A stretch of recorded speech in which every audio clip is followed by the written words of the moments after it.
The Overcoat by Nikolai Gogol, another 19th century allegorical tale of horror like Hawthorne's Young Goodman Brown, but based on Tsarist Russia's bureaucracy, corruption, and rigid hierarchy. There was a heightened awareness in Russia during Gogol's time, not only of the plight of the downtrodden, but of an increased sense of the importance of helping lowly clerks by making their work more efficient and, in that way, diminishing the overwhelming nature of the bureaucracy, which stifled their efficiency and their productivity.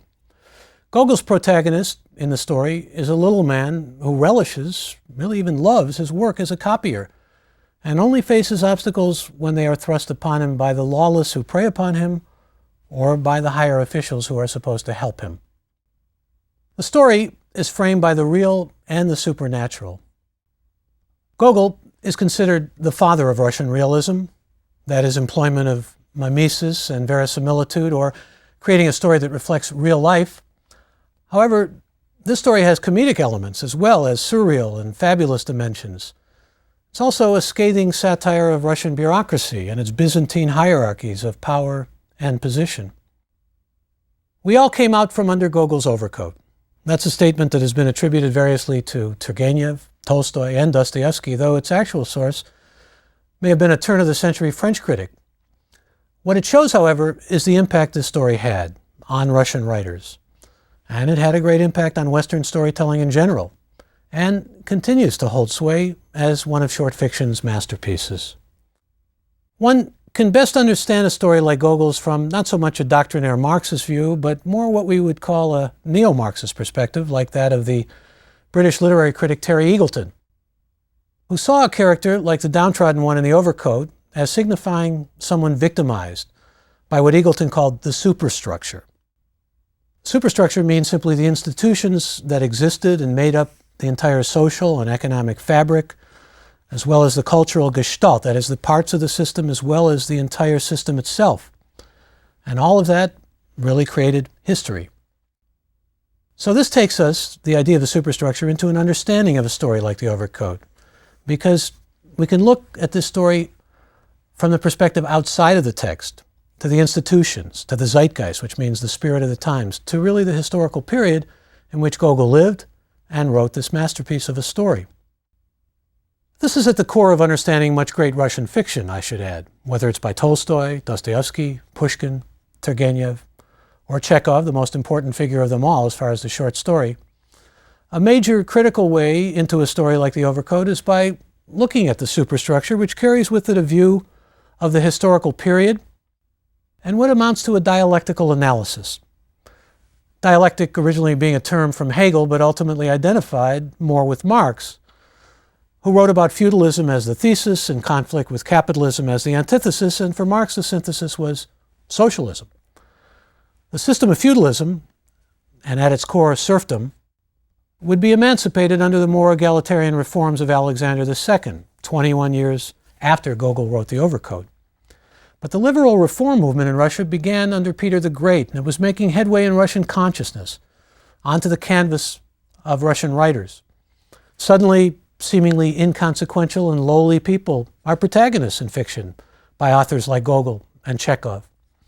Pushkin, who is usually deemed the father of modern Russian literature and who was a strong believer in social reform, in fact, he was exiled because of his beliefs in social reform and his action on their behalf, and he was an enormous influence on the Russian zeitgeist and on Gogol, as was the fact that he wrote under the reign of the autocratic Nicholas I, who refused to abolish serfdom. Gogol's 1836 satire of Russian provincial bureaucracy was supposedly staged thanks to the personal intervention of Tsar Nicholas, the autocrat, perhaps because autocrats wanted a more efficient bureaucracy. Certainly Nicholas did. Let's look at this central character, or this protagonist in Gogol's famous story, Akaky Akakievich. His name means actually dung on the shoe. He's a common man, like Hawthorne's Goodman Brown. But perhaps, as the author and short story writer Frank O'Connor has noted, the first little man in fiction, a Russian schlemiel, the kind of archetypical character upon whom the soup accidentally spills. Now, this is a Yiddish folk hero. They used to distinguish between the schlemiel and the schlemazel. In fact, the great pitcher Sandy Koufax refused to pitch on Yom Kippur, or Yom Kippur, the high holiday in the Jewish religion, because he said, well, to Joe Garagiola, the interviewer, former catcher, "Call me a schlemiel." But this character is very familiar to us. It's familiar to us in Charlie Chaplin and Woody Allen. It's usually a character who, as I said, as opposed to the schlemazel, who usually spills the soup spills on. The origin of this story, its genesis, was at a tea party that Gogol was at in St. Petersburg. The story was told there, and those who heard it laughed, but it had the opposite effect on Gogol. He was supposed to have responded to hearing it with the most pensive seriousness from everything we've heard. And Akake, Gogol's protagonist, is just a poor document copier, someone whom would never even be noticed in this Russian bureaucratic world. A civil servant who lives and works in St. Petersburg, a man who is dedicated to his habitual and dull work routine, but invisible. In fact, the only way he's really visible is that he's teased by the younger clerks who work with him. Let me begin the story of The Overcoat and give you a sense of Gogol's prose style, but also of how he writes in so many ways that are really masterful and curious at the same time. He begins by saying, "In the department of," and then there's an ellipsis. He says, "But I had better not mention which department." You can see, living in an autocracy, how one can be afraid perhaps of mentioning a department, one can be afraid of bringing attention to oneself. He's also bringing attention to the kind of fiction that was making itself apparent at this particular time in Russian history, and really throughout Europe and the Western world. But he goes on to say, "There is nothing in the world more touchy than a department, a regiment, a government office, and in fact any sort of official body." It's as if he wants to impress upon us just how important these departments are, really in terms of how they see themselves. And that kind of self-importance really manages to play its way into the story in a way that we find particularly compelling. It's not to say that Akake is self-important. Akake is just the opposite. Akake is a man who has really no self-importance at all. All he does is copy, really. He goes home, eats and sleeps. That's his whole life. And he's happy with it for the most part, until he finds out how cold he is in the St. Petersburg winter. But here's this omniscient narrator, this narrator who knows really everything, who says, "Nowadays, every private individual considers all society insulted in his person." There's Gogol again coming in with a kind of commentary about his own period. "I have been told that very lately a complaint was lodged by a police inspector, of which town I don't remember, and that in this complaint he set forth clearly that the institutions of the state were in danger, and that his sacred name was being taken in vain, and in proof thereof, he appended to his complaint an enormously long volume of some romantic work in which a police inspector appeared on every 10th page, occasionally, indeed, in an intoxicated condition. And so to avoid any unpleasantness, we had better call the department of which we are speaking a certain department." All of that detail, all about the police inspector, all of that circuitousness and everything to get us to the fact that we're not going to name this department, we're going to call it a certain department out of fear and apprehension. Police, authorities. And so in a certain department there was a certain clerk, a clerk of whom it cannot be said that he was very remarkable. He was short, somewhat pockmarked, with rather reddish hair and rather dim, bleary eyes, with a small bald patch on the top of his head, with wrinkles on both sides of his cheeks, and the sort of complexion which is usually described as hemorrhoidal. Nothing can be done about that. It is the Petersburg climate. This is the first time he introduces the climate, which plays a very central role as a kind of antagonist in the story. As for his grade in the civil service, for among us a man's rank is what must be established first, he was what is called a perpetual titular consular, a class at which, as we all know, various writers who indulge in the praiseworthy habit of attacking those who cannot defend themselves jeer and jibe to their heart's content. So there we have a little bit of jeering going on at the writers. And there's this self-consciousness of the narrator coming in and saying things to us in a way which we find later on in the novel, in Fielding and in Richardson, and really the birth of the English novel, to be commonplace, the now gentle reader, that sort of thing. But here's a character who needs a new overcoat. And he goes to his tailor. The tailor's name is Petrovich. And Petrovich tells him his coat can't be repaired, urges him purchase a new one. After much privation and sacrifice, and the benefit of a holiday bonus, Akaki is able to buy the overcoat, which takes on a central and preeminent importance in his life. In fact, the clerk above him throws a party. You can imagine this, a party in honor of the fact that he has a new overcoat. They're honoring the acquisition of the overcoat, but it's a luxurious one. And normally, Akaki, living a very isolated life, utterly isolated, removed from any kind of social life, attends this party. And on his way home via an unfamiliar route, he's accosted, robbed by a pair of brigands, thieves, who rough him up and leave him unconscious in the snow. The authorities are of no help to Akaki in recovering his overcoat, and ultimately he goes, at the recommendation of a fellow clerk, to see a very important person, a general, a person of consequence, as Gogol calls him, who winds up excoriating Akaki for not following the hierarchical chain of power and showing off, in fact, in front of one of his friends and how powerful and authoritative he can be. Akaki falls sick, and soon after, he dies. Well, the story concludes with what is ultimately Akaki's ghost or corpse, depending on the translation, taking people's overcoats and ultimately confronting this person of consequence to take his overcoat. The narrator, at the end of the story, tells of another ghost with immense mustaches like those of Akaki's attackers. So we have a story of a little man, a satire, insignificant man facing a world of government jobs, rank, police, district commissioner, corruption. And like Hawthorne's Goodman Brown, Akaki is an everyman. He's small, humble, meek, an underdog. But his life changes and is transformed, though only temporarily and ephemerally, with the acquisition of the overcoat. What makes this such a powerful story, what makes it such a meaningful story, and has made it that way lo these many years, is that it resonates with the humanity of Akaki. A fellow worker early on in the story says, "I am your brother." And the reader experiences this tediousness, this joyless life of the clerk, and also experiences in a rather singular way the nightmarish theft of the overcoat and the aftermath of that, and trying to seek what he has really put so much of his life into acquiring, get it back or get some sense of justice. It's a story for which it's almost impossible not to feel pathos. Gogol was often ridiculed. In fact, disparagingly, he was called the mysterious dwarf. And I think he projects some of himself onto the little man Akaki, makes his character a writer, man of words, though a copier. Herman Melville's famous story, Bartleby the Scrivener, is also about a copier. Though Bartleby the Scrivener is the character who simply says, "I prefer not to," and says it over and over again, and finally becomes almost catatonic. Akaki, when he has that overcoat, feels joy, maybe for the first time in his life. Not to say that he doesn't like being a copier, because he does. He actually takes great pleasure in copying. But what we see is, in both these stories, a kind of parody of the role of the writer. Bartleby the Scrivener was published 11 years after The Overcoat in 1853, but it mirrors The Overcoat. And probably in some ways, as famous a story as Bartleby is, couldn't have been written had it not been for The Overcoat.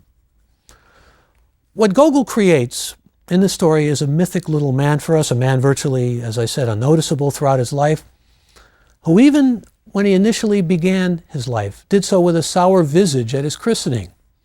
The story is set up to contrast the little seemingly inconsequential man to the general, the man of consequence.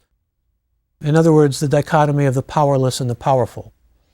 And the powerful treats Akaki scornfully, unconscionably, but then experiences regret and guilt, and must face Akaki's ghost or corpse before the story concludes.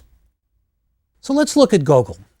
Let's look at who he was, and then we can assess more meaning in the story and the importance of the story beyond what I've said. Nikolai Gogol was born in the Russian Ukraine in 1809 to a fairly prosperous family. His father was educated and was a writer. The family name was originally Ianovsky, but Gogol's grandfather changed it in order to claim noble Cossack ancestry. Gogol was sent off as a boy to boarding school, and we know that he was physically so unattractive that he was, as I said, teased by his classmates, called the mysterious dwarf. But some of those earlier experiences certainly probably helped shape and account for his empathy for a character like this hapless and much ridiculed Akaki, who was teased, as I said, by his fellow clerks. Gogol, like many writers of short fiction we're going to be studying, wanted initially to be a poet. And one can see poetic intensity in his work, especially in The Overcoat. He had a close relationship with the great Russian writer Alexander Pushkin, and was deeply affected by Pushkin's death only 3 years before the publication of The Overcoat. Gogol settled in St. Petersburg, Russia's capital city, and there is much in the story, The Overcoat, tied to that city and its mythology, as well as to the experiences Gogol had working there at a number of minor governmental jobs. Gogol went on to work as a teacher and as a private tutor, and published a volume of short stories in 1835 called St. Petersburg Stories. The Overcoat was part of a collection called The Overcoat and Other Stories of Good and Evil, published in 1842. So there again in the title you see reflected the concern about good and evil that we saw in Hawthorne, that we saw in Poe. Gogol had enormous influence on short fiction, like Poe and Hawthorne. And he produced novels, drama, and satires, as well as short fiction. And one sees in The Overcoat a wealth of detail and a self-conscious narrator who makes us aware of the fact that he's telling a story and feels bound to follow certain specific rules he believes apply to the craft of novel writing. Now, as far as the detail, when we meet Petrovich, the tailor, we find out that he had, well, a plaster kitten with nodding head. Or we find out that there's a general's picture on a snuff box and one of the eyes are poked out. These kind of details one doesn't see in earlier stories, but one begins to see in stories by Gogol and by Chekhov, stories that were written by Russian writers. One also doesn't necessarily see until now this sense of trying to follow specific rules. That is, I should mention a character, the author says to us, or the narrator says to us, but if I do, I feel duty-bound to say something about that character that's specific. There even may be a hint of satire about writers in Gogol's making his narrator so overly concerned about keeping some data confidential and following certain strictures about what should or shouldn't be included about a character. Let's get a feel, again, of The Overcoat, particularly as we come to the conclusion. Now, I read the first few opening paragraphs, but when you get to the end, we've moved into the supernatural realm.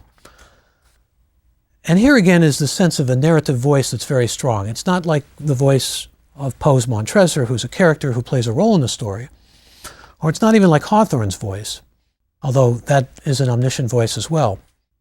But see if you can hear the language here, despite the fact that it's translated, and what it summons and what it evokes. What was even more remarkable is that from that time on, the apparition of the dead clerk ceased entirely. That is, from the time that he took the person of importance overcoat from him. Apparently, the general's overcoat had fitted him perfectly.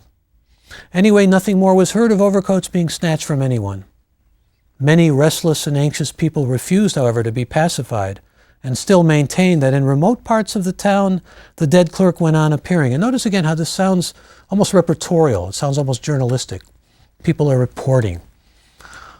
One policeman, and remember we began the story talking about the concern about policemen, so there's symmetry again.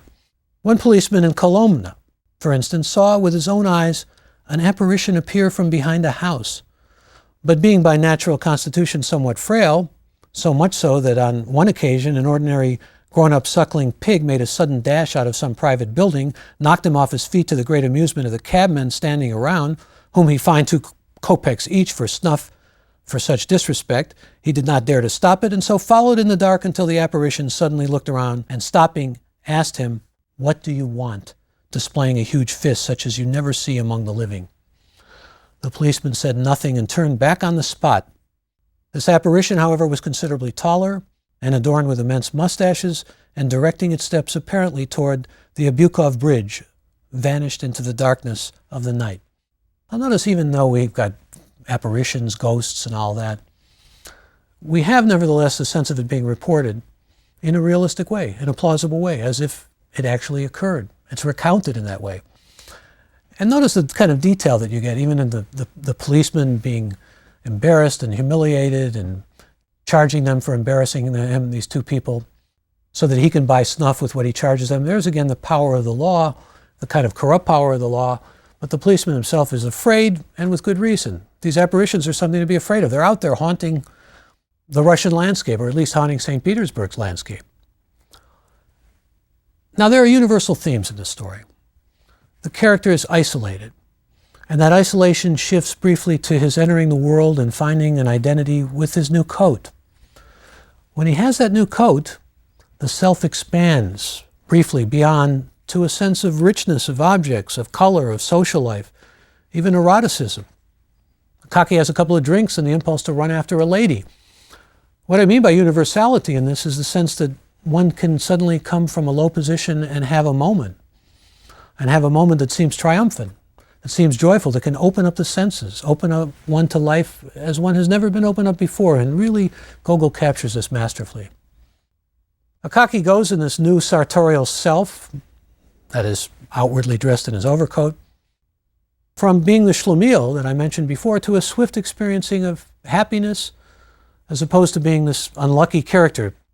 Some of you with a good memory for Little Abner may remember in the comic strip Little Abner there was a character that Al Capp, the creator, gave us who had a cloud constantly over his head. And certainly Akaki was that type of character. His life before the overcoat was defined by his having had garbage thrown on him, or chimney soot swept on him, or plaster falling upon his head.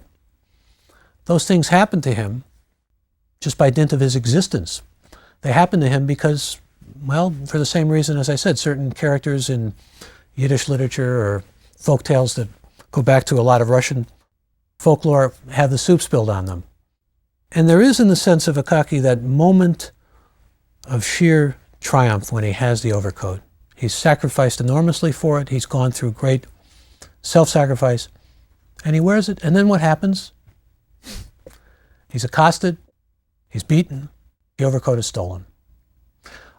Ultimately, the overcoat, notwithstanding its wry humor and its satire of Russian life and Russian bureaucracy, is really a story about human suffering and sacrificing for a goal that is tenuous, evanescent at best. Held all too briefly, though happily, but also lost all too easily because of the evil men do. How profoundly sad that the acquisition of a coat made of cat fur should represent the most triumphant day in this poor clerk's life. It's also a tale of universal humanity on yet another level. It's a nightmarish arabesque of a man, an everyman, as I said, like Goodman Brown, who confronts evil and is destroyed not only by the evil of having what means the most to him taken away from him by robbers, but also by a kind of banality of evil. That was a great phrase that the philosopher Hannah Arendt gave us. She was talking essentially of Nazis who sent people off to their death in the death camps and then went home and put on their slippers and petted their dog and were banal. Eichmann sending people to the gas chambers, marking them down one after another, just counting beans really. Banality of evil. There's a banality of evil in the general, in the man of consequence, because of all his inflated self-importance, his vanity really. He terribly mistreats this poor clerk. However, even the person of consequence reveals his humanity because he feels guilty, because he's regretful. And here in the overcoat, we find a story of great compassion. That's why so many writers were moved by it. That's why so many writers were influenced by it. It's seen in Akaki's pitifulness and in the change also in the person of consequence. His pride and his concern about his image make him act in a way to his old friend to impress at Akaki's direct expense. But upon Akaki's death, and upon being haunted by Akaki, of course, his humanity is compelled forth, and even before that, because he feels guilty. This is a psychologically prescient story. It probes, just as Hawthorne did in Young Goodman Brown, what kind of behaviors can exist under the surface of civilized and cultured politeness. All three of these stories, these first three stories, really bring us into a world underneath the world of appearances, to a deeper sense of reality. What lies underneath appearances is often, we're told by Gogol and Hawthorne and Poe, evil, or certainly destructiveness in men's behavior toward other men. Gogol's mastery, his genius of craft, is really something that needs to be emphasized. The setting is heralded forth as a crucial element and has great immediacy just as the reader experiences the deprivation and the cold of St. Petersburg, the mighty antagonism of the northern frost. The characterization and the sketches of individual characters are really extraordinarily detailed, as we've seen never before, really. And the narrator, self-conscious, fastidious, obedient, a character in his own right, a kind of Greek chorus almost in some sense, who feels obligated to follow these rules of how to write, whether he's eschewing the indecency of mentioning undergarments, which he does, or complying with the supposed rule in novels that characters need to be completely described. And what details we get. We have a one-eyed pockmarked tailor, Petrovich. The surname is used, by the way, to indicate he's no longer a serf. He's a man whose self-image is based on feeling himself to be a special tailor, just as the person of consequence furbishes his self-image. And these richly reveal to us the nature of characters who reflect the absurdity of the social hierarchical structure in which they live and work. All in Gogol's story is hierarchically static and fixed. It's a stratified world of clerks, tailors, and those holding government posts. Details in the story are really nothing short of remarkable. Fantastic. The tailor's misshapen nail, the portrait of the general on the snuff box, good examples of the sure touch that Gogol has with detail. The fantastic ending Gogol alludes to of what he calls this perfectly true story, he insists on it being true, is what Vladimir Nabokov called a tale for the creative reader and of social protest for the Bolsheviks, communists, a comedic tale of horror and the supernatural that paradoxically creates a feeling for humanity at the same time that it spells out in detail the futility of human existence. The greatness of this story, like Hawthorne's Young Goodman Brown, has much to do with its ambiguity of meaning. There have been many debates over the years about whether Gogol intended a small clerk Akaki to be a ghost or a corpse after his death. Ann Charters, who edited the much-prized collection called The Story and Its Writer, an introduction to short fiction, argues that Constance Garnett, the famed translator of this story in much great Russian literature, was true to Gogol's intentions in using corpse rather than ghost to describe the posthumous Akaki. However, the apparitions that appear at the end of the tale, Akaki's and the mustache figure whom we meet in the encounter with the policeman, remain part of a fantastic tableau of the phantasmagoric. Pushkin, Gogol's mentor, may indeed deserve the laurel of being the father of modern Russian literature and its greatest poet, but Gogol established a different form and voice for the short story with The Overcoat, and was a figure of colossal importance and influence on all of the great Russian writers who followed and stood on his shoulders. We leave Gogol and that apparition vanishing into the darkness to move on to one of the great 19th century stories of realism and irony that also calls attention to the plight of lesser people or common folk who seem inconsequential, but who nevertheless experience the strange turns of destiny and the vicissitudes of life and give us much universality. Our next story, Guy de Maupassant's famous well-made tale, The Necklace.